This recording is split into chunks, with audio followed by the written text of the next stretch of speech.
Bismillah ar-Rahman ar-Rahim.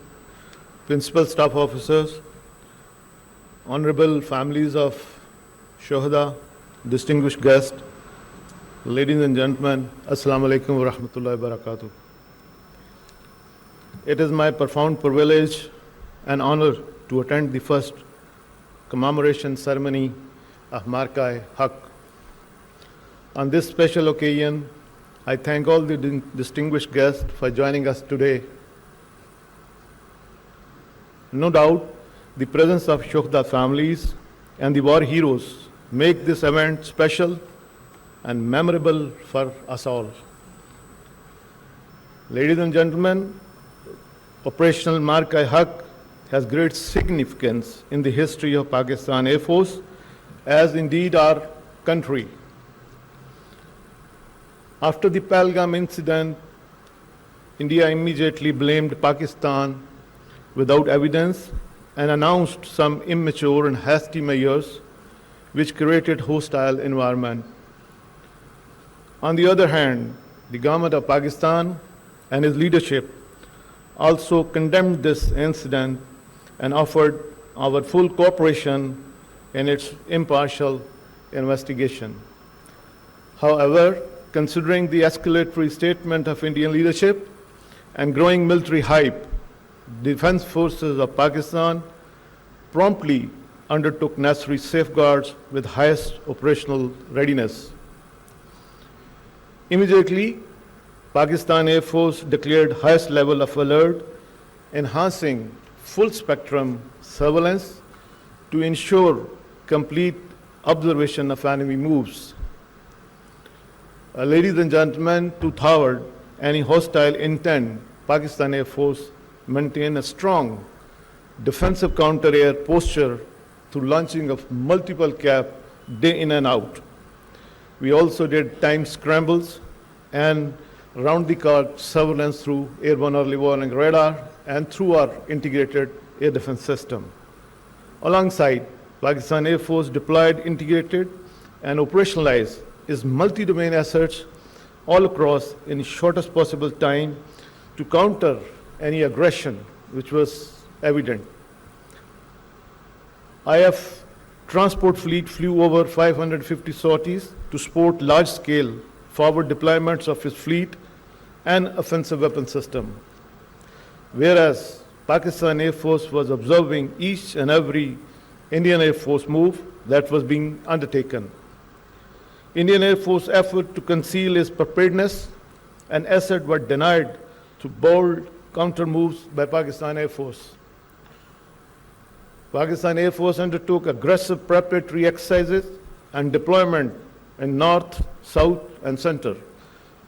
Predominantly in first phase, we started to deploy towards south with an aim to, pull out the Indian aircraft which was, deployed somewhere in Ambala and Gwalior, and that was their main punch. I'm referring to the Rafale aircraft. While most of their aeroplanes like Su-30, Mirage 2000 were deployed starting from Srinagar, Avantipur, Ambala, Adampur, Jamnagar, Sirsa, Bathinda, Nalia, Bhuj, and all areas, except the Rafale aircraft, which was deployed initially in Hashimara, then moved to Ambala, and then subsequently this entire package was moved to Gwalior. And this was one of their tactics to, hide their main force. But because of the PF very aggressive posture toward the south and center, we managed to pull them, and then they started to deploy these aircraft from front to north to south areas. This forced the Indian Air Force to reconfigure and redeploy itself, therefore revealing their posture. At the same time, Pakistan Air Force concealed own deployments, strategy through deception, electronic emission, multiple redeployment, and unpredictable pattern of operation. This all ensured that the adversary remained oblivious of our plans. During this hostile buildup, Pakistan Air Force, being eyeball to eyeball with the adversary, maintained the highest state of readiness and continued to safeguard the aerial sovereignty of Pakistan. Till the wee hours of 7th May 2025, when enemy decided to launch his massive attack comprising multiple packages of high-tech aircraft all across our border from north to south. The move was picked up by Pakistan's cyber warriors much before it was detected by the traditional surveillance grid for Pakistan Air Force. Pakistan Air Force scrambled formation of J-10 and F-16 aircraft to form up strong defensive counter-air with backup of J-17 aircraft.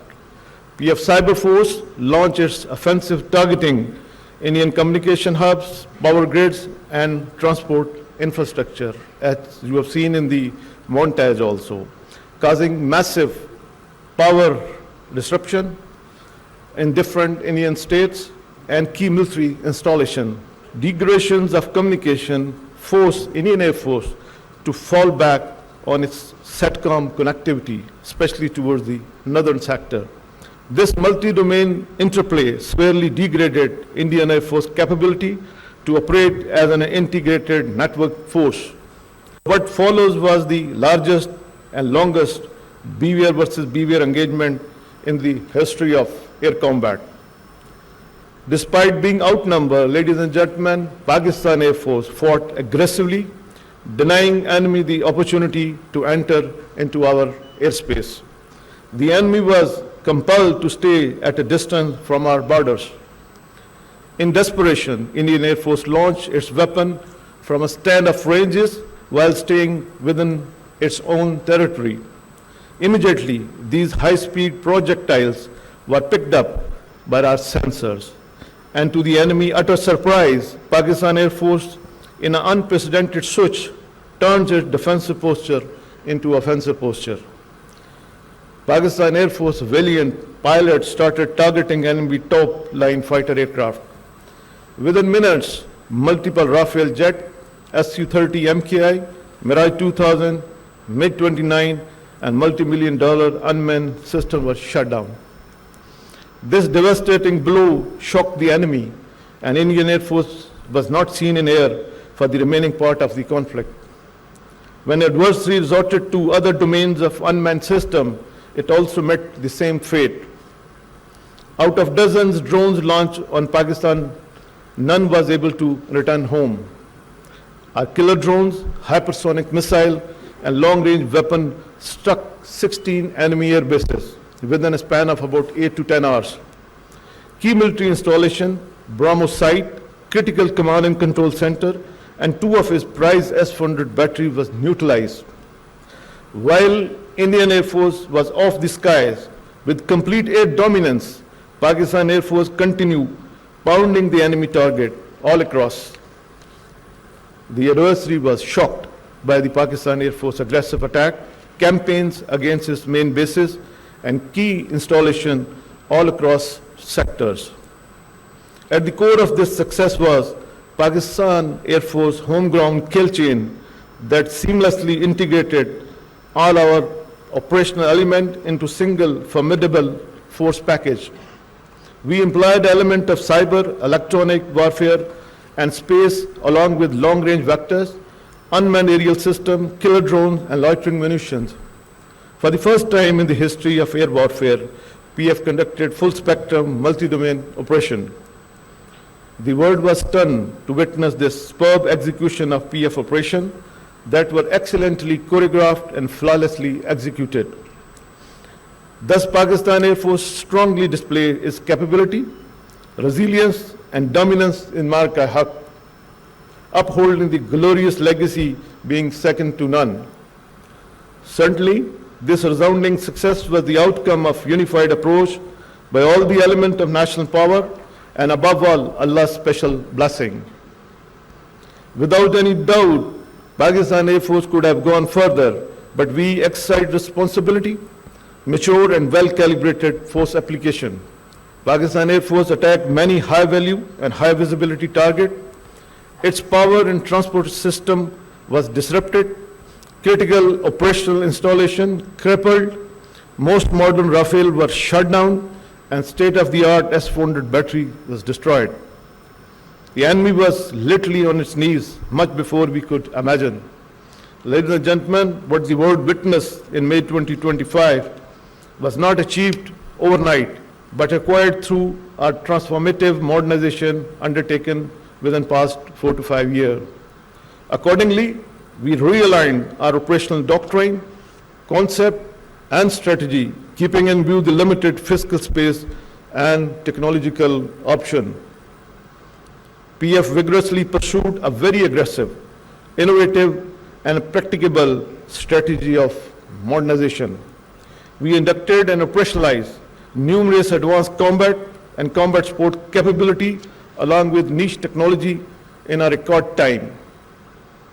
The smartly executed homegrown kill chain was developed under the ambit of newly established National Aerospace Science and Technology Park, commonly known as NASTAP. No doubt, establishment of this strategic setup of national significance has ensured that our indigenous process remain enduring and leading to robust defense mechanism. I would like to share with this esteemed gathering that the range of capability at NASTAP expanding at an unprecedented time frame. It is heartening that a host of indigenous projects are still in the pipeline that are being vigorously pursued following aggressive timelines. I salute each and every member of Pakistan Air Force for their professionalism and hard working during testing time. No doubt you fought aggressively in synergy with sister services, and the entire nation is proud of your courage and bravery. I also commend all branches of Pakistan Air Force for their outstanding contribution during Marka-e-Haq. In particular, I appreciate the relentless effort of engineering branch that ensured high state of readiness for our platform and combat sport system. Likewise, sport branch worked tirelessly to ensure that every operational requirement was timely fulfilled all across and throughout. Administration branch spearheaded a numerous effort to support the deployment, ensuring that the PF personnel could operate in comfort with focus across all our bases and remote locations. Entire C4I branches deserve appreciation, which acted as a linchpin to networked and integrated employment of Pakistan Air Force. Our communication network and digital connectivity was redundant as well as resilient. It serves as a backbone for our integrated employment capability during operation. Security branch